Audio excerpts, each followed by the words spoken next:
Daniel, Hey, welcome inside the coach's room. thanks very much. Thanks for the invite. Well, it's great to have you. Sander Ruge was actually a while ago he nominated you. So hmm he said we have to talk to you. So we are pretty curious about your story and about your journey.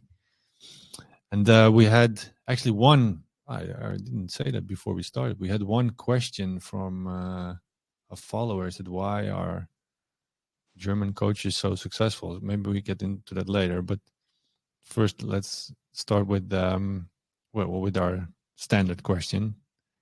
You've been in several offices, but most of the time it was at the German Association. hmm What is your most important item in your office or on your desk? I would say it's the coffee machine because it's early starts and long nights sometimes. So that is Recognizable for many coaches, yeah. probably for It, sure. it it it sounds a little bit like a joke in the beginning, but it really is important because I like to drink Yeah, coffee, and it's also something that I associate with a little bit of like a social atmosphere within true. the office. So. It's not only working with the colleagues, but it's also hanging out with them and sometimes chatting about something else. So I think it's the place where we gather, where we How is it just situated? Because you have an office. Because you have 17 roles. No, I'm joking, but you have let's say 3 roles. So you're maybe in different offices. But what is the atmosphere that you work in now? right now it's a lot from home actually. Ah, of course, yeah, sure. But when I'm with the team with the under Yeah, 21s, we are never in the same place, so of course, it's of always course. a different setup. But the coffee machine is always a piece of luggage. It's always Okay, there. you bring one And actually. You bring yeah, one. That's we do. Our video analyst drinks even more coffee than I do, so okay. he's always in charge of making sure that everything is lined up. And I don't know if he gets in touch with the hotel before or our team manager does it, but they make sure that there's a good coffee Yeah, machine. yeah, good.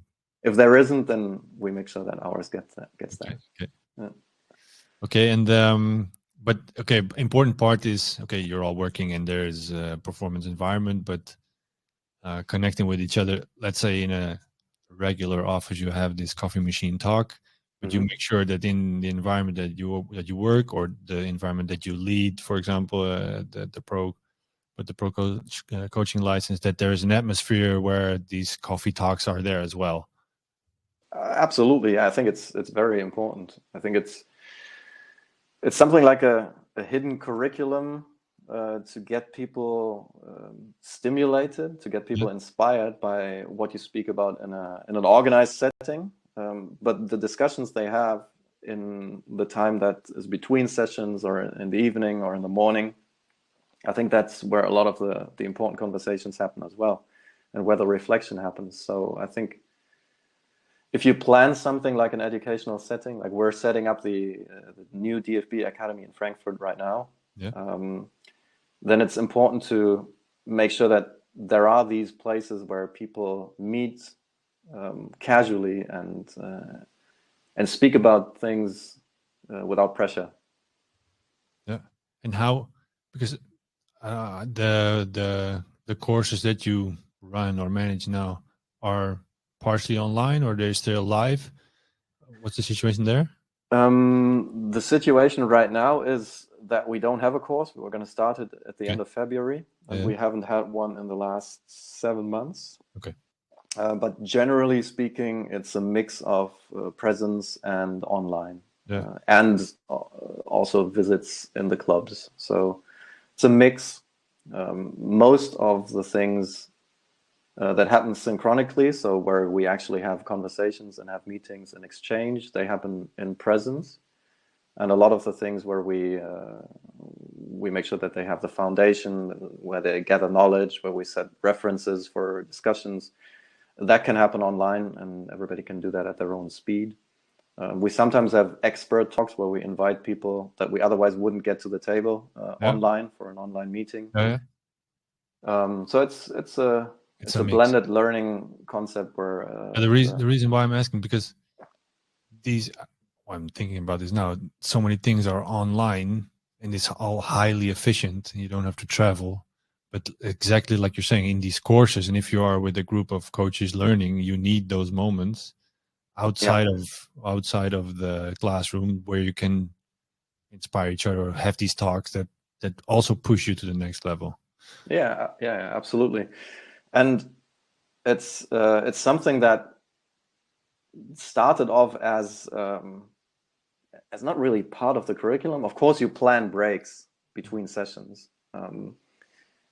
but we made the experience that those breaks, they always tend to take longer than you anticipated, and of course they have to be back at a specific time. But Yeah. you kind of get people out of the middle of a conversation oftentimes, and so we figured that it might make sense that when you plan a course, for example, when you plan exchange, that you plan in those slots for the informal exchange as well, and maybe give it a little bit of a longer break more often. And that's nothing that takes from the experience or from the effect of learning, but it actually enhances it. So it's a very important thing going forward. What was the point that you realized these moments are just as important? Maybe you experienced it then yourself as well. Will happen Yeah. all the time, but at one point you think, okay, maybe if we find that mix, the learning is going to go much faster, faster or different, whatever. But I think for myself, it's and from the perspective of somebody leading the course, it's also a good opportunity to get an individual talk with somebody that you need to speak to. yeah, And I've realized for myself that those talks oftentimes take longer than the 10 or 15 minutes that I've anticipated. And if I want to have a proper talk, then I'd either have to cut it short and yeah, be very concise about it. But if I want to have some flexibility, then I need to just give it longer breaks. And the recovery of the students seems to be much better if the break is longer. And so we just got that feedback from the courses as well, that they enjoyed these informal settings. And there is a point where it gets a little bit like, that it's not as efficient anymore, and you have to make sure that doesn't get too long. But a proper break or an informal exchange needs to be there. Yeah. Well, it kind of takes me back. I think every coach has these courses that he's been on, whether it's UEFA C or even higher, UEFA Pro in your case, that you've been in the routine, you've been listening for an hour and a half, you've been focused, you've been writing down, and then take the break. And the first two breaks, you think, oh, it's nice. And then maybe the third break, you think, I want to go back in. It kind of brings itself. You see the group kind of directing it itself, probably. Interesting. And how does it work with players the same way, you think? Or you, in your experience? Well, with the national team, it's a little bit of a special situation because they don't go home during the camps we have. So we are together as a group all the time, and people need some privacy now and again, and they need some time on their own. It's also, they don't see each other very often, just in the international break. So if we want to the team to build as a team, then we need to give them the time, those slots where they get together and maybe play PlayStation together or have some other kind of activity. We always have a players' lounge set up where they can meet, and they really do. And I think these spaces are important for the players to become a team as well, and also to just get their mind off football for a while. Yeah, is that a danger for coaches that we try to overschedule those times? Because if you are, well, probably depends on the camp, of course, but maybe for a match it's 3, 4, 5, 6 days that you're together. Okay, we only have them 6 days. Let's put as much information in them as possible. But in the end, it may be much more effective if you leave out half of that and just let them figure out and socialize and become a team, and then the effect is even better. Yeah, I believe so. I mean, they have to be ready. You want 100% quality in the sessions that are important. So you want 100% quality in, you want 100% attention in every meeting you have. You want 100% quality in every training session. So you need to make sure that the players are recovered in order to do that. And that goes for training as well as all the tactical meetings and presentations we have. So the recovery time needs to be there. It's a fine balance because you also want them to be ready for the first game. And typically when we meet, it's players come in on right now on the Sunday nights because there's a lot of testing involved and everything, but typically on a Monday, and we usually play on a Thursday, Friday the latest. So you get a lot of players from different clubs who have different playing styles and playing principles that they hear all week. And to get them on the same page, you need to make the best use of the time, but still we try not to overload them. And we try to make use of the time by not always having everybody together, but also have group meetings, individual meetings with the players, which means that we can use the time the best way because we're busy all the time then as coaches, but not all the players are busy all the time. But we have smaller groups, we get a better exchange, and there's just a limited amount of team sessions that we have. Yeah, can imagine. We just had a talk with Drew Findlay, who was the analyst of Norway, first team. Pretty much the same discussion we had there, and they, I think, pretty similar. They didn't overschedule the schedule, but they had these set moments that they were in the players' lounge or in the lounge that they had, and they were just available, and they would be open to tactical discussions, watch videos, whatever. And if the players didn't show, it's fine as well. If a small group would show as well, it was fine as well. Like an open atmosphere. And in the end, the effect was that everybody was always there, because it was relaxed, but it was still useful. Yeah, and that's something we do as well. We do give the initiative to the players to a certain extent. So we have some things set up where they can get information. For example, in every tournament we have a TV with attachment to a computer with a simple interface where they can see our last game. They can see all their actions in the game, or where they can see the next opponent. Also categorize what they want to see: attacking corners, defensive corners.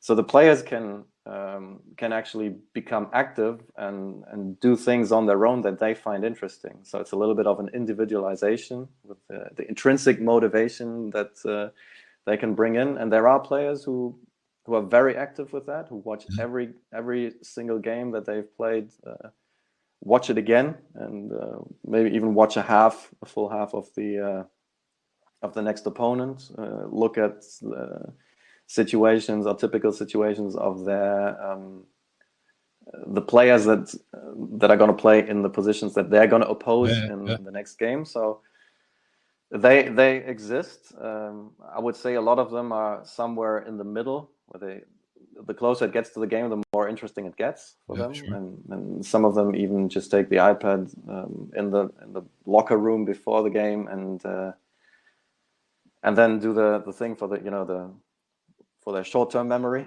Imagine and that's fine. That's fine as well. So everybody can do that at their own pace, and then we have to make sure that they get the minimum through the team meetings. So everybody has the information that's definitely needed, and everything that's on top of that they can do. But we also, if we realize that players don't use the information that's available, we do ask them, not forcing them to do it, but we do ask them if it could not be helpful to have an idea of how their next opponent is going to play. And, so you don't enforce it, but you kind of hinge them. Shouldn't you look at some images? Is that the way it should, because this guy could play? Or what do you know already about your opponent? You don't think you need, and you don't think you need to know? Or we ask them why they don't do it. What is the reason why they don't do it? And if a player wants to play by intuition and says, "Oh, I don't want to, look at those things beforehand. They are professional players, so we're not gonna force them to do it. But it's, I think, even intuition is the result of something that you've done prior, of your own experience, and of something that you've been exposed to. So we do like them to get the information in. I can imagine it can be frustrating that you know that he should know. Maybe he's not doing it. Okay, Yeah. you are maybe still in the phase that it's also still a learning process for them. So you cannot say everything explicitly. They have to experience it once in a while as well to mess up. Yeah. It's an interesting process. Yeah, it is. And is that what in your role in the camp? Because you said, okay, I'm not the head coach, so of course the main responsibility is there, and you come in the camp. What's your main role or strength maybe during these camps? What's your focus?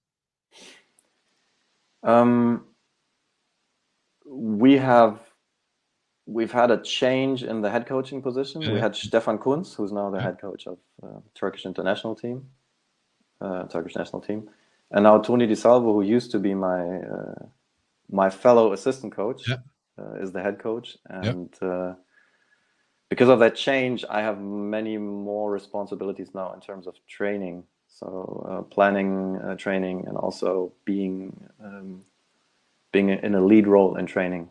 Okay. So that has changed a little bit. I'm in charge of set pieces. Okay. So as we all know, that's an important part of the game. And, for sure.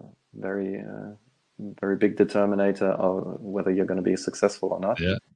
Whether you are a good coach or not.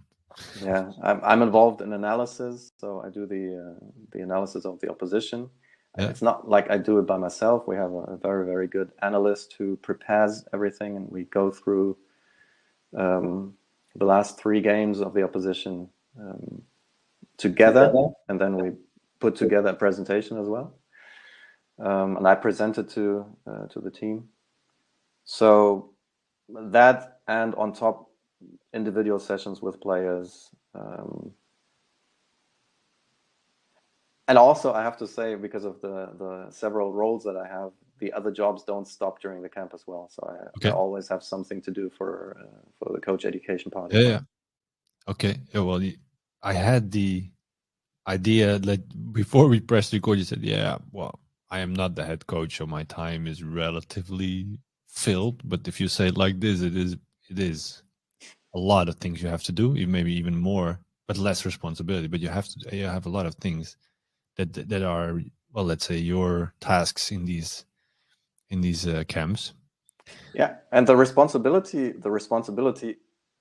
is only less, let's say, publicly. Yeah, sure. So I'm not going to be blamed for something that I don't do well, but it's still my fault if I don't do it well. So, and it's also changed. It's also, I can imagine, it's also a little bit different. If you've worked alongside somebody for a long time, there's more equality, and then there's a head coach, let's say, above you for a longer time. I can imagine you connect maybe on a more equal level faster than, this is an assumption again, but I can imagine that it kind of works, those dynamics. Yeah, absolutely. That's true.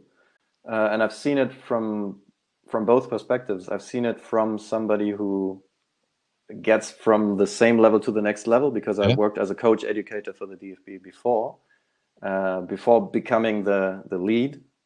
And so I was at the same level with people that I'm boss now. So the leadership with people that you've been on the same level with it's a little bit different from when people come in new to the organization, and they're used to you being the boss. And because the personal relationship doesn't change, or I think shouldn't change, because you're still the same people when you're off work. But it's a fine balance to still be as approachable as you've been before, but also be assertive in the things that you want to happen. Yeah. So if I see something in the team that I lead in coach education that I don't like, then I have to address it, and I have to address it in in an assertive manner. Although I've worked with these Sure, guys I at the same understand. level before, and it's the same thing from the other perspective now that my former fellow assistant coach is my boss. Yeah. But luckily he's very good about that, and he has not changed a single bit in the way we communicate, and he's got a very open ear. We've discussed everything in the constellation that we've had before, and we do it the same way now, and he involves me in all the decisions, so I really can't complain. Well, it's interesting shift, and it's. Do you feel you have to shift when you're going? Of course, you have to shift in tasks and stuff, but also in maybe your roles there. Okay, maybe you have to follow a little bit more and have to lead a little bit more there, or is it coming naturally? You mean on the under-21s? Yeah. So then officially you are the assistant, and when you Yeah. go back to your coaching license or the course, Okay. you're more of the leader. So is it a natural fit for you, or does it? Because well, let me talk from personal perspective. I like to lead, and I have sometimes trouble if I'm not in that role, being, let's say, the follower or whatever, because I want to say something that I think is important, whatever. I'm not saying I'm doing it right at all, but it's kind of what is instilled in me or installed in me. But it's interesting to hear your perspective on this. Yeah, I like to lead too. And I've had situations in which I thought, well, I would like to say something, but it's not appropriate right now. But the culture we have within the coaching staff of the under-21s is a very, very open and good one. And it's never, there are never situations in which I think I can't voice my opinion now. Yeah. And it's a little bit like a periodization towards the game, because I think during the week and during the planning stage, you can be, or I can be in a leading position, and I have to be in that leading position in training as well, because when I'm in front of the team, I have to be in a leading position. I have to make sure that I don't say anything that the true leader, so the head coach, would not agree to. So I'm still a servant in that respect, but I have to lead the players. And if I'm on the pitch in a session, I have to lead the players. When I run a video session, I have to lead the players and I have to lead the discussion. So I have to switch those roles constantly. And as I said, it's a little bit of a periodization towards the game, because there is a specific point, I would say it's probably about a day before the game or the night before the game, when the discussions have to end. So from that time on, it's not, my responsibility is not to say everything I think anymore, and to bring that to the table and make sure that that's being taken into consideration all the time. But from that point on, I've brought in everything that I think, or that I think is important, and then I have to support the head coach, in what they are convinced is going to bring us success. So let's say that a good example is the lineup. You speak about the lineup all week, and it changes a little bit, and the impressions from training come in, and then this guy is actually, this player has performed better in training, and he might fit a little bit better to the opposition. So we may select him, and then there are some different opinions, and all that is okay. But the night before the game, the head coach has to go to bed with a good feeling. Yeah. And they have to make their decision. And when they've made the decision, and the decision is final, it's not a good thing to still try to discuss things. And then I feel that my responsibility is to make sure that I support him now, because I don't know if what I think is going to work. He has to know, or he has to have the best feeling about the things that he is convinced in. Everything has been discussed. I've brought my opinion to the table. A decision has been made by the person who's responsible. Now my job until the game is to make sure that the head coach has a good feeling about the decisions that he's made, and he's confident for the game. He can appear confident in front of the cameras, and has everything that he needs. And then, of course, at halftime, discussions have to start You have again. 2 minutes to discuss, and then again you have yeah, a couple of minutes to decide, and then it's up to him again, probably. Or maybe you exactly. lead. That could also be you. Maybe you lead the halftime sessions. It's also possible. I don't know, but still. Yeah, that might happen. Yeah, if there's something that we show the team on video, for example, the video sequences that we want to show at halftime from the first half, then that might be something that I do. Yeah. It's interesting, those dynamics within the staff. Now we're talking about you and the head coach, but there are a lot of people involved. That is very, very important. Also, in the way you present yourself to the players, and that they see that there's one unity in the communication, in trust, and that they don't feel, okay, maybe the assistant doesn't really agree. That fits my own feelings as a player. I'm going to go towards him a little. You see those processes, well, a lot of times, but it's interesting how you. Oh, I like the way that you kind of found a process in there. Okay, and you connect it to time. Okay, and until that part, it's my job to maybe start a discussion and then even maybe break down the ideas, but then it's set, and then we all move forward.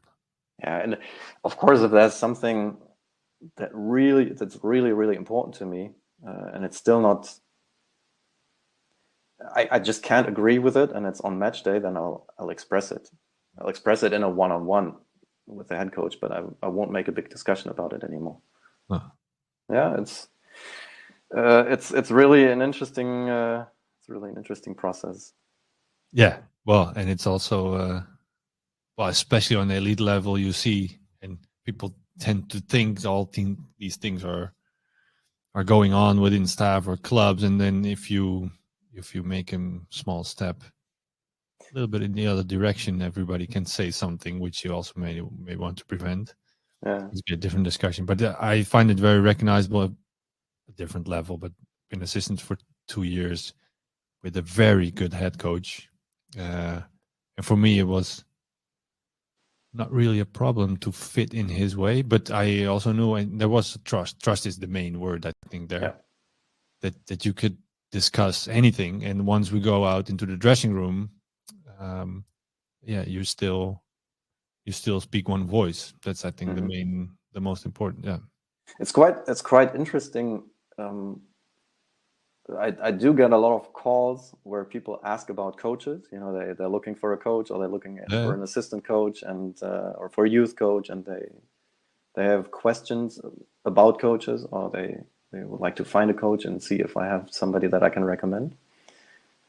And I think the positions that are the most difficult to get somebody for are the assistant coaches' roles, because you would think, well, I mean, assistant coach, they can have a flaw here and there, and it's not such a big problem. The head coach needs to be perfect, you know. And the people behind him, they need to complement him, but they don't need to be perfect in every way.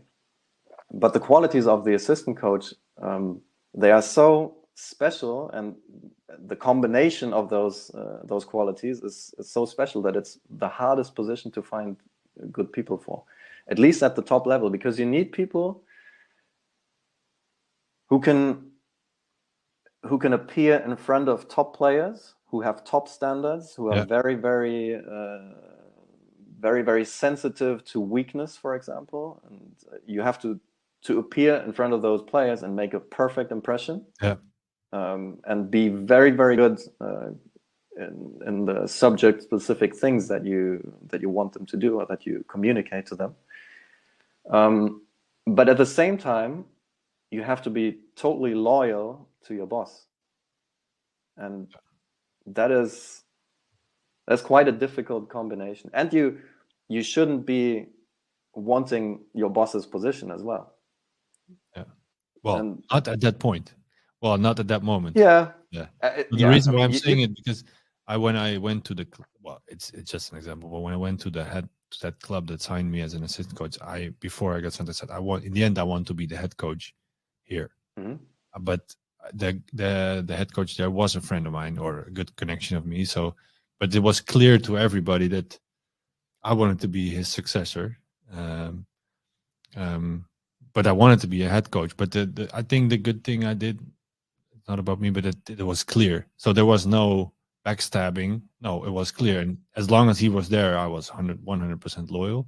But the situation, and even the players knew it, but they were also still loyal to the head coach. And sometimes you saw players, okay, but you saw them kind of using it because, okay, we know you want it as well, but then you have to step very far away from that. But I can imagine, I agree what you're saying, because you don't want that guy that is a backstabber, but you do want the quality of a potential head coach next to you. Kind of, that's the balance almost there. Yeah, you need a lot of the qualities, but you need a little bit of a different behavior in certain aspects of the job.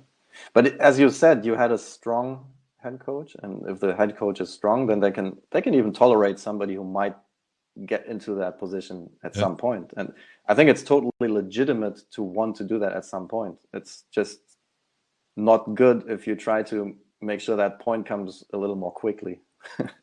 And you're doing it wrong. And you always have the players who will recognize if you're not of the same opinion, and that they try to exploit that weakness. And you got to be strong as a person, and got to be strong as a team.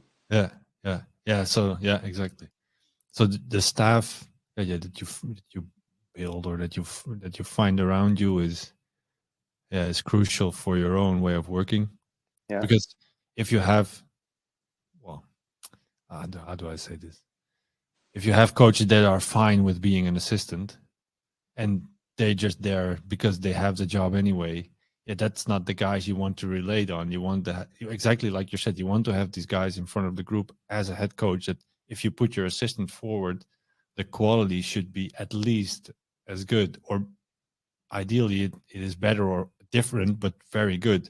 That if you split the group in two, players will know, okay, I'm going to be with the assistant, so the level is lower. No, they want to be with the assistant because the level is just as high there, or the well, it's interesting. It got me thinking, because we had a goalkeeper. The first year I had a goalkeeper coach who was there for a long time. He had a good connection with the player, but the intensity was less high, let's call it like that.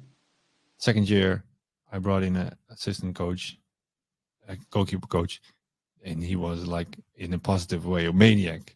So at one point, some exercise players didn't want to be with me. They wanted to be with him, which was perfect, because then it doesn't matter which organization on the pitch you were, the level was everywhere, was high everywhere. So that was ideal. Yeah. And of course, just in terms of personality, you might have a better connection to certain players as an assistant coach than the head coach does. And that's good. That's a good thing. It's just important that they don't find a weak spot to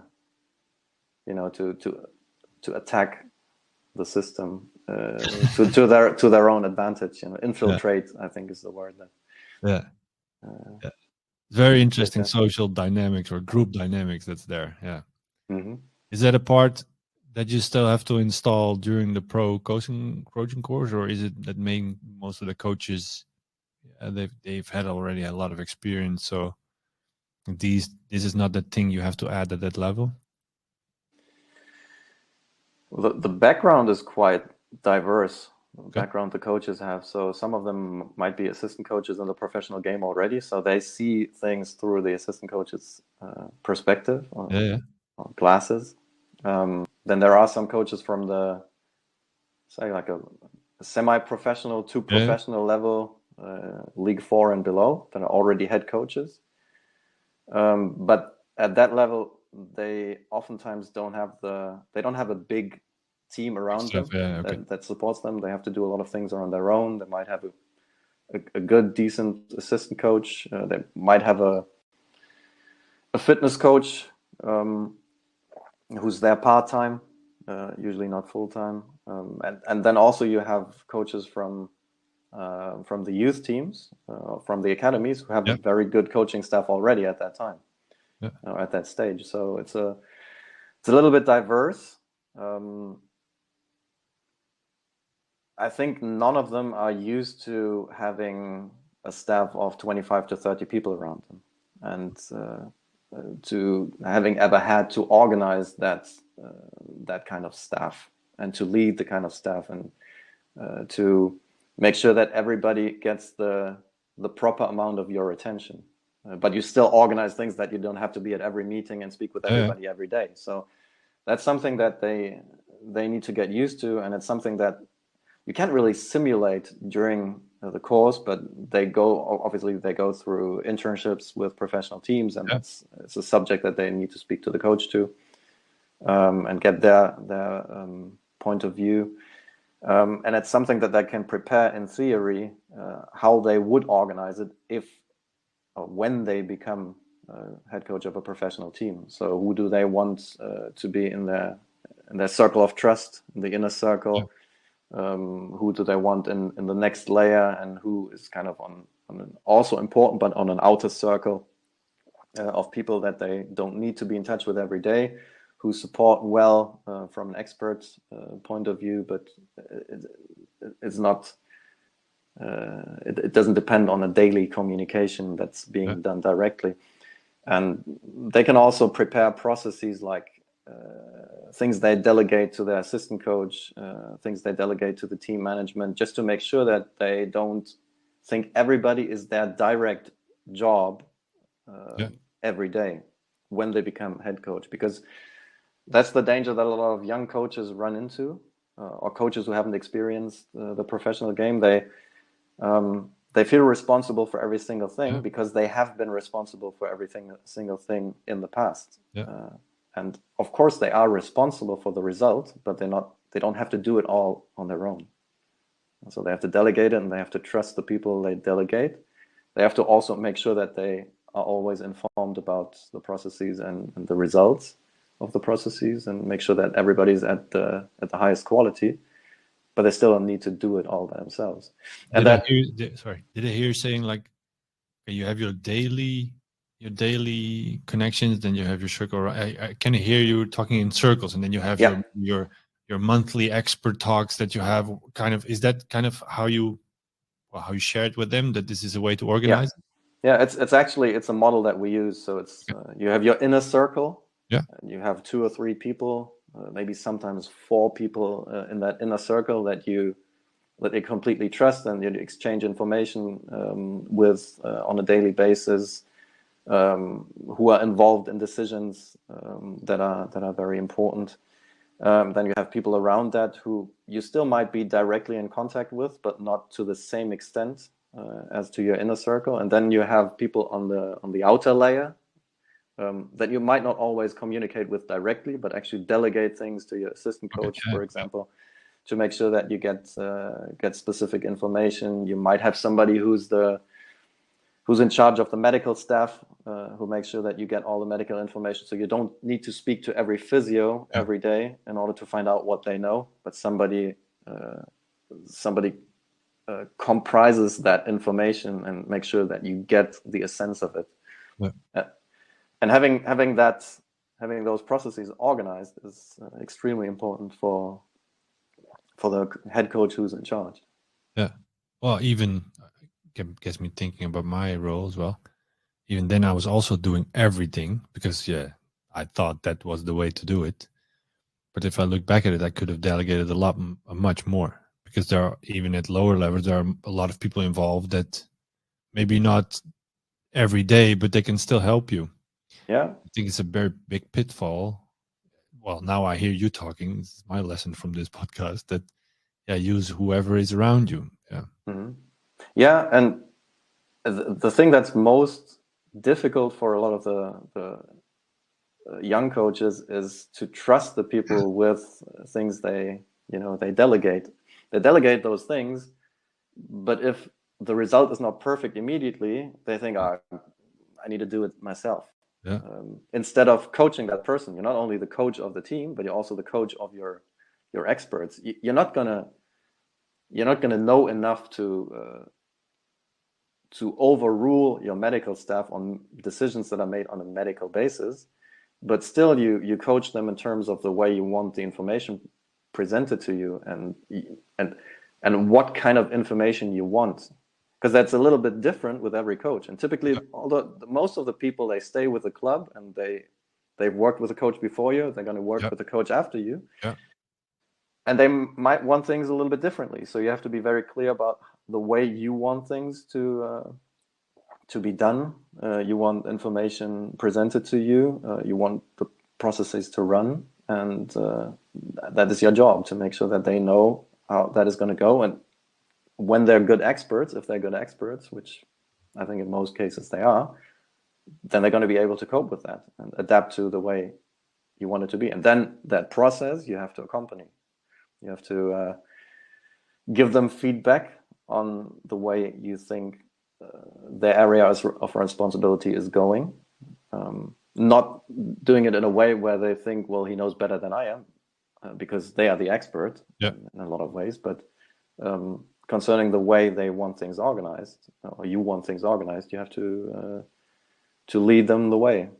I can imagine that this is one of the main items of this last step in your coach education. Well, it never stops, of course, but that you've proven yourself to be a good coach, which is probably connecting with players and tactically, etc. But yeah, the step to the pro level is getting this whole organization that you're responsible for, and even the more people involved, the more leadership is asked. Yeah, and I think it's the biggest change. I mean, in the game, the game is the game. No matter who you're coaching. And it's universal.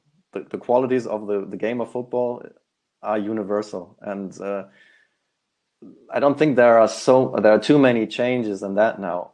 Especially the coaches who are coming from the academy teams, they are very good on the pitch. They have their playing philosophy lined up very in a lot of detail. They have to break it down a little bit for the professional games sometimes, but they've tested a lot of training forms and activities, so they are good in that respect. And I think it's not that easy to improve them in a course in that area. And it's also, when they make the step from, let's say, the under-19 coach to the professional team, there's some kind of adaptation in that area, because you have to essentially win games. You also have to develop players, but in the youth teams, you have to develop players, and it wouldn't be bad if you won games as well. Which I guess is the result of the other. So it's not that much different, but this aspect of leading an organization and dealing with we call it the the system football, or the football system. So everything that's around you, everything that might not even work in your direction. So the media, agents, and all those things that are added when you get to the professional level. They need to learn about that and be prepared to deal with those things when they get to the professional game. Everything that happens on the pitch, they normally manage. And then, what, in your opinion, makes all the coaches are at your level that are in front of you, of their course, are good coaches? Otherwise, you wouldn't be there. But some of them probably become great.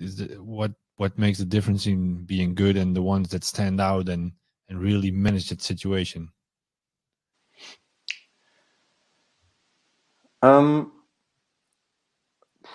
Certainly a lot of details. I know there's a lot of discussion about charismatic leaders, whether charisma is actually a good thing or might be misleading as well. Follow somebody who's charismatic doesn't mean that they lead you to a good place. It just means that they're good at making you follow them. So they're good at leading. Yeah, but I think if you're a football coach, you should have some kind of charisma. So there are coaches who are not that charismatic, but who are very convincing because they are very good in the subject-specific area, and the players just feel that they will lead them to success. Because everything they tell them helps them win games. So that might be a compensation for that, but you need to have one of those too. you need to be able to cope with stress, Yeah. with long hours, with sometimes sleepless nights. Actually, it would be good if you be able to cope with stress to an extent that you can actually sleep at night. But even if Yeah. that doesn't happen, you still need to be ready to show up the next day and be at a level that allows you to lead a professional Yeah. team. Yeah. So Yeah. that resilience is very important. And you certainly should be you should be ready to make not make people like you, but make people like to work for you because they feel that everything you do is coming from a good place, Okay. Yeah. and Understand. you want to help them, because I think if they That kind in of the integrity, is that what is that maybe what? yeah, yeah, you don't need to be nice to them all the Oh, time, sure. Yeah. Understand. but you need to be supportive, and being supportive can also mean to be assertive at Yeah. Yeah. times, but they should be able to detect your good intentions in that. And the And way you bring it is then less important, but it can be harsh or it can be soft, but doesn't matter. But even when it's hard or harsh or whatever, if they feel that it is in the best for you or the team, yeah, then players will follow. yeah, and you need to be able to adapt that to different personalities, because if you're harsh to a person Yeah. who's not really ready to deal with harsh, or also a little bit of the cultural context, if a person that isn't used to that, or if you do something that's offensive to them, then that could be a problem in the relationship that you have. You have to Yeah. be able to build relationships that are going to tolerate stress when things aren't going well. So I think coaches make a lot of mistakes when things are going well, and they neglect certain people because they think, everything is going Yeah. well, Yeah. I don't need to deal with that Yeah. now, I Yeah. don't need Yeah. to Yeah. pay attention to this. And you have to make sure that you build those relationships and make those relationships strong, um, when things are going well. And that doesn't mean that you need to praise everybody all the time, but you need to build a relationship, so when things aren't going well, you can rely on that relationship to tolerate stress. And I think that's something that a coach really needs to be able to do. I hear things that you kind of can learn. So if you sleep less than 5 hours for 20 nights in a row, you're kind of gonna get the hang of it, or I don't know. But other things like it's a little bit of a feeling how to deal with people or charisma. Is it Mm-hmm. something you can learn, or is it have to be installed in you? It's interesting discussion. Well, there are a lot of people who make a lot of money telling others that they can teach them charisma. Yeah. I think to a certain extent that's in you or it isn't. And it sometimes also has to do with your background. If you're coming from out of nowhere and you have um, no merits that you can show, then it's it's a little bit more difficult to have that impact right away. But there are people who've been very successful already, who have that as the halo effect, as the thing that people see right away when they see them. So they see them Yeah. and they believe, oh, they're going Yeah. to Yeah. bring us success because they've had success in the past. How would we not be successful with them? So it's something that might be associated with your past in the beginning. It doesn't last for very long. Um, it might give you a little bit of security if you have that. So I've made the experience that winning the Euro in 2017 with the under 21s, Yeah. the winning a title, um, it gave me a little bit more of a, I don't know what the English word for it is, What's your um, word? Lockerheit. Okay. Uh, Yeah. People believe you more. That's kind of what you're saying, or yeah, I was more relaxed. Okay. Oh, because okay. Like this. Okay. Yeah. it's I wouldn't have thought that was going to happen, but I've proven something. Yeah. Yeah. Sure. To winning that title. I mean, there are a lot of things that play into it, and it might not even be Sure. me. But I've won a title, and it made me confident. Yeah.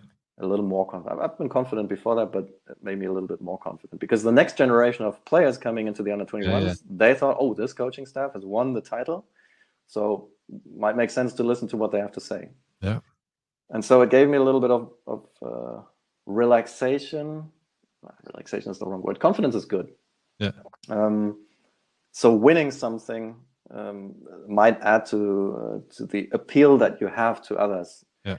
Not only because the people think of you that way, but also because it gives you the feeling of confidence, and projecting that confidence on others is part of charisma.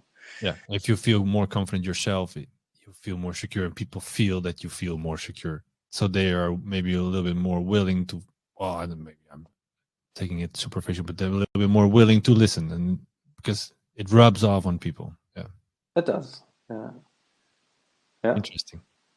Interesting. Yeah. So winning is, well, it is the reason why you're playing it, or despite entertainment or whatever development, but in the end it has a major effect on the daily routine of a coach. If you win 10 times, you can do exactly the same thing if and lose 10 times, but you are a better coach when you win. It's just the people, but they perceive it, how they perceive it, I think. Yeah. Interesting. Yeah, there might be some truth to it. I mean, you can't have done everything wrong if you win a title, because it's not just one event. It's not just one game that you win, but it's That's actually true. a sequence, and there are certain stages that you go through with a team. So, but still, I mean, theoretically it shouldn't give me the right to be more confident than before, because I'm doing things the same way as I did before. The same. Interesting. Okay, so you help a lot of coaches develop. Well, it's your job. You help a lot of players develop in the camps, and as you're leading the team in those camps. But your own development, how do you find time to do something for yourself in your own development, or is it experience-based development? To a large extent, I would say it is. I've thought about the way that my personal development should go quite a bit. I think I'm not at the point yet where the things I do daily don't add to my development. I think a lot of the chances for personal development lie in what you do every day if you challenge yourself constantly. So I like to accept new challenges. I like to aim high, and from that I do make new experiences very often, and reflecting on those experiences, I think helps me grow. It helps me get smarter, definitely, and it helps me get the bigger picture and getting an increasingly holistic view of football. But I also try to add to that holistic view by not only being concerned with football. So I try to also get exposure to cultural things, to philosophical things, to politics, to things that might not be associated with football directly, but that just give me a bigger perspective in life. And I often see things there that then remind me of football and give me a new perspective on that. Just to give you an example, we've had, I don't know if you've heard about it in the Netherlands. We have a new government in Germany. Yeah. And we had we've had one of our ministers. I don't know, is minister it's the word in English as well. Yeah. Who's in charge of the environmental strategy for Germany to get greener, and he has presented his strategy, I think yesterday or the day before. Okay. And it's really drastic. So he wants to have a very, very high impact on the measures that we're taking now until 2030. And people, they perceive it as crazy. Not everybody. I mean, I think everybody perceives it as some kind of crazy. They perceive Not some realistic. perceive it as crazy and not realistic and stupid, and some perceive it as crazy, but crazy is what we need. Okay. Yeah. Because we need drastic change in order to reach our environmental goals at a point in the future that really makes a difference. And it's funny because we have been going through this process in German football of reform for the past 3 years, and we have enormous problems communicating it to people who don't want to change. So it's kind of similar. It's also the things we want to do are drastic. They're not as drastic in comparison, and they're not as relevant, obviously, as the environment. But it's still a situation in which we want to make change. We have made people aware why we need to make certain changes in coach education, but also in the competition formats in the youth teams, in the development structures in Germany. So all over the game, we need to make certain changes if we want to get better. Yeah. And it's also perceived as crazy, and some perceive it as crazy but good. Now we need to negotiate a little bit where the actual realization of it is going to go. And a lot of the people, they see it as crazy and unrealistic, and they don't want to do it because they don't want to change. And so by dealing I've taken a big round now, but following you. It's by looking at politics and seeing how people behave and react to certain things and think, generally, you can explain the football world in a lot of different contexts as well. So it has actually confirmed my belief that the way we go in football is the right way to go. Because if we want change, then we need to be drastic about it and make sure that we get the most of those things that we think make sense. Is it also connected to, you said, as I want to push myself, that you push yourself in these matters always also to think more drastic? So, okay, this would be the obvious solution, but maybe the solution is 5-10 steps ahead, and I should talk that type of message. I should look much more forward. I should look much more drastic. Is that something that you have to push? Yeah, it is. And it's also something where I push myself. In that process, I've had to push myself to, and that's something that I definitely take from it as a personal development step. I've had to push myself to not be liked by everybody, because I'm a person who needs harmony, and who likes harmony and doesn't really like conflict. And I knew that going into this big project, that if we challenged the current system and we demanded the things that we demand, then a lot of people, also a lot of coaches who probably can't continue their pathway all the way up to the top, they're going to be angry, they're going to be dissatisfied, and they're going to not like it. And knowing that and still doing it has shown me that I can deal with it, and that it's not necessary for everybody to like me if I'm convinced that what I'm doing is helping a lot of people and helping the system. But that was a big development step, because I've had times where I did things or didn't do things because I thought, well, what are people going to think of me, and are they going to confront me, and am I going to like that kind of confrontation? But I've made the experience that it's not always nice, but if something's important to me, then it's worth it. It's a big step, because it means that leaving the comfort zone, it's a cliche, but leaving the comfort zone really works for me. Yeah. Well, it's exactly what I hear. You have to push yourself out there. But what I also hear is that this is what you were, well, maybe proved. This is what you proved to yourself, that you are a leader, because you are responsible for a part of it, which means that you have to be the guy in the room that sometimes breaks the harmony, and that so shows everybody the way, and this is the way we should do it. I have a little bit of trouble with the connection, maybe at the moment. Can you still hear me? Hello. Now you're Now we're back, I back. think. Back. Yeah. Okay. The last thing I heard was the beginning of the question, if that helped me become a leader. Well, you were already a leader, but Hmm. it maybe proved to others, but maybe also to yourself that as a leader you have to push a little bit harder and you have to break that harmony.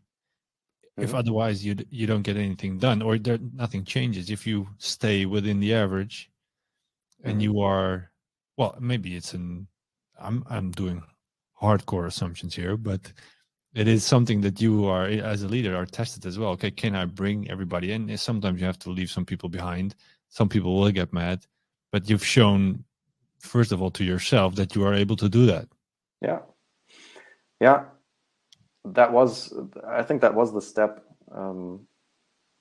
And I think what I learned from it is that you get respect for doing those things. You don't necessarily, you're not going to be liked, but people respect that, Yeah, especially in football where um, you have a lot of people with strong opinions. They're not always objectively um, or objective based. A lot of subjective opinions, but still a lot of strong opinions. And having that strong opinion and staying with it, even if there's resistance, gets you respect, and that's something that has. I don't think it used to be so important to me, but I've appreciated it now that it's there. yeah, Because yeah. I'm not really. I wasn't a big player, so I don't have a big name in football. I've not been a head coach of a professional team, so you can imagine that there are people who think, well, why is he running the pro course, or why is he saying what we should or should not be doing in coach education? Which, I mean, I can understand that to a certain extent, but I don't think it's necessary. So it's there are different ways in which you can make an impression Yeah, in such a context, and yeah. this this renovation process, this reform, was one of them.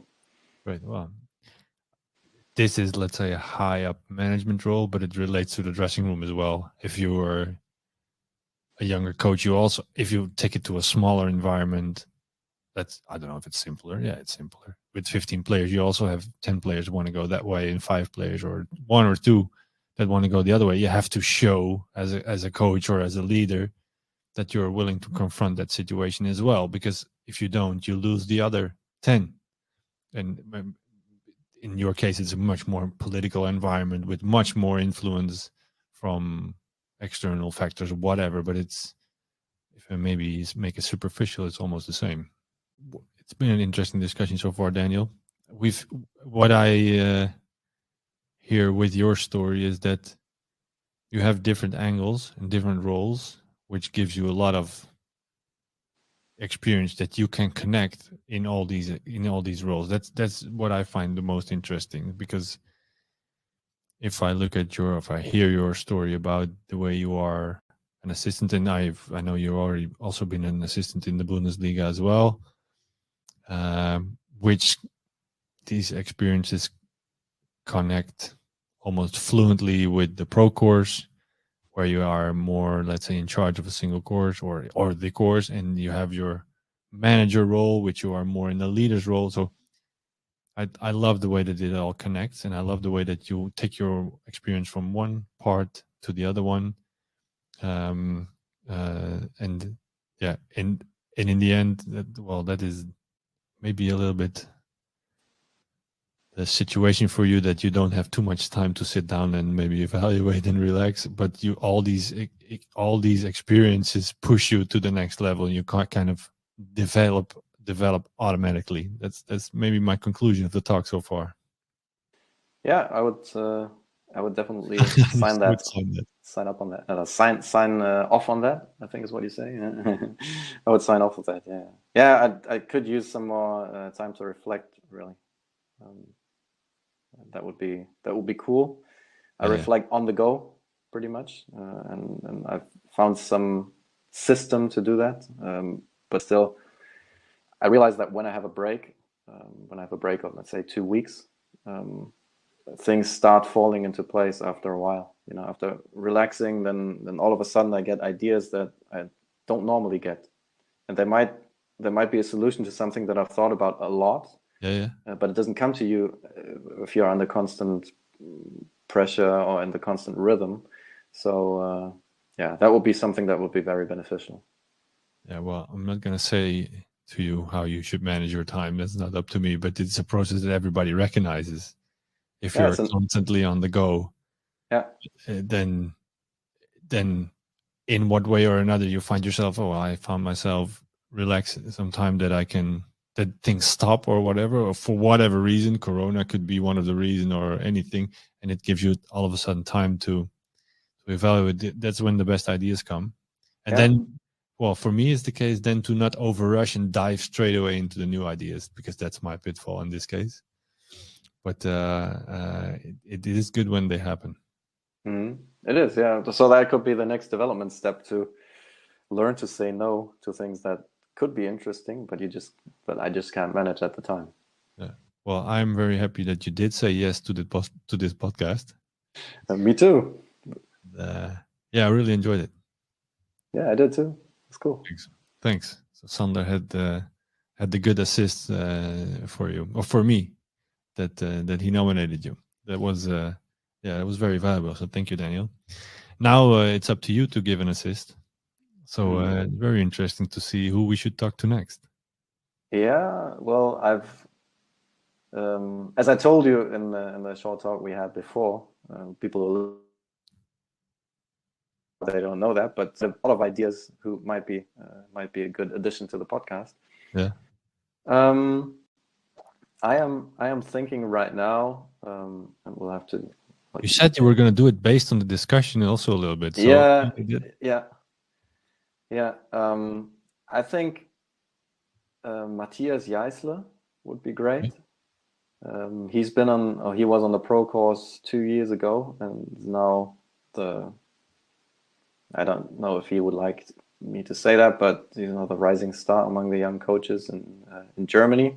Okay, cool. Working for Red Bull Salzburg, and was a very successful first coach there, who's reached the knockout stage in the Champions League, and he's a very, very interesting person to talk to. So I would nominate him, in hoping that he's going to agree and say yes.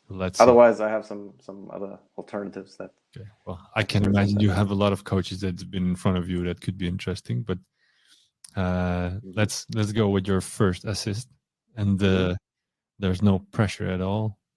But let's see if. Well, we've talked about time.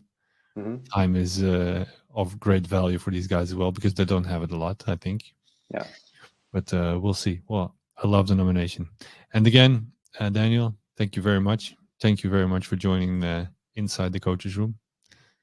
And I wish you all the, not luck, all the knowledge and strength to push into a new direction.